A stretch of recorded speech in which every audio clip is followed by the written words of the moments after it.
I'm the legal advisor for Glencore Canada in respect of our copper and zinc business units. And that takes into account places in Canada such as Timmins, Rouyn-Noranda, refineries in Montreal, Valleyfield, etc. Anybody who has a legal question within the company calls me. So on a day-to-day basis, it can be anything from acquisitions, environmental matters, litigation, anything that comes up with a legal connotation gets referred back to me. I came to this company by chance, and that this job came up last year, and I was fortunate enough to get the benefit of it. But I can say that 8 or 10 years ago, I saw a similar job posted, and I've tried throughout the years to construct a career that can get me to this place as I finally made it. I think one of the best pieces of information I've received was from a mentor who was otherwise unaffiliated with my company. He was nice enough to share some thoughts over a cup of coffee one day, and I was looking to move into the role I'm in now, and I asked him what advice he should have for me. And he said, the one bit of advice I'll give you when going in-house in a job such as yours as do your best to develop a position.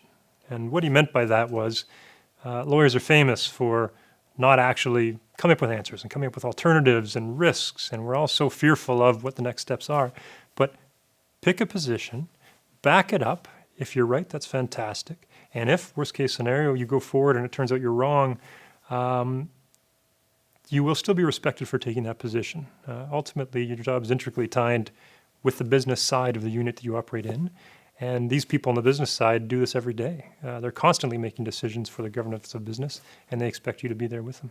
I think my clients value a couple of things about me, and I say that only because clients for me can be people up in Rouyn-Noranda, Quebec. They can be our corporate head office in Switzerland, and I respond to each of them. The folks in Rouyn-Noranda, Quebec, or Timmins, might just want a purely practical, day-to-day, give me the answer right now, I need to move forward. The folks in Switzerland might want the same thing too, or they might want a more academic, high-level, 30,000-foot synopsis, and it depends. I think at the end of the day, what all clients want, whether you're in-house or with a law firm, is practical advice, and I think that's what I bring to the table. In my own life, I guess I pride myself in being active in the community at large. And I come from a small town up north, and I'm in a big city now. So what community means to each different person is different to that person.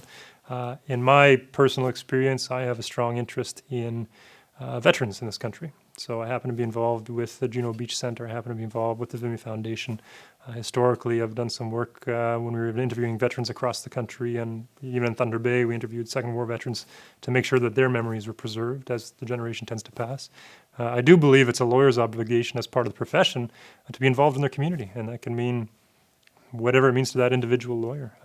In my mind, wherever it is, whether it's a small town up north or in Toronto, the more you can be part of your community, the more the community will be better off for it.